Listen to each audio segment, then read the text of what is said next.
Salam. Mən sənin daxili dincliyinəm. Baxma belə balaca göründüyümə, içimdə dağ boyda enerji və sakitlik var. Gəl sənə öz sirlərimi açım ki, nə zaman qapımı döyməli olduğunu biləsən. Əgər bədənin sənə bu siqnalları verirsə, deməli mən gəlməliyəm. Gözün səyriyirsə və ya əzələlərin qız olursa, səni tok vurmuş kimi hiss etdirən o gərginliyi mən boşaldıram. Gecələr yata bilmirsənsə, sinir sistemini sakitləşdirib yatmağını kömək edirəm. Stressdən başın çatlayırsa, səni rahatladıb daha sakit baxmağa dəstək oluram. Daim yorğunsansa, bədənindəki 300-dən çox prosesi aktivləşdirib enerji verirəm. Məndən nə qədər istifadə etməlisən? Hər şeyin çoxu ziyandır, mənim də. Məni qəbul etməzdən əvvəl mütləq həkimlə məsləhətləş.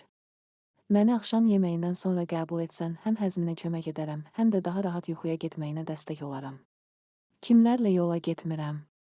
Böyrək çatışmazlığı varsa, məni ehtiyatla istifadə etməlisən. Bəzi antibiotiklərlə eyni vaxtda qəbul olunduqda təsirimiz zəifləyə bilər. Unutma, mən sənin düşmənin deyil, ən yaxın dəstəkçinim. Amma hər zaman ağıllı davran və ağ xalatlı dostlarımıza məni soruşmağı yaddan çıxarma. Bəs sən bilirdinmi ki, mən ən çox hansı qidada varam? Bilmirsənsə, şərhlərdə yaz.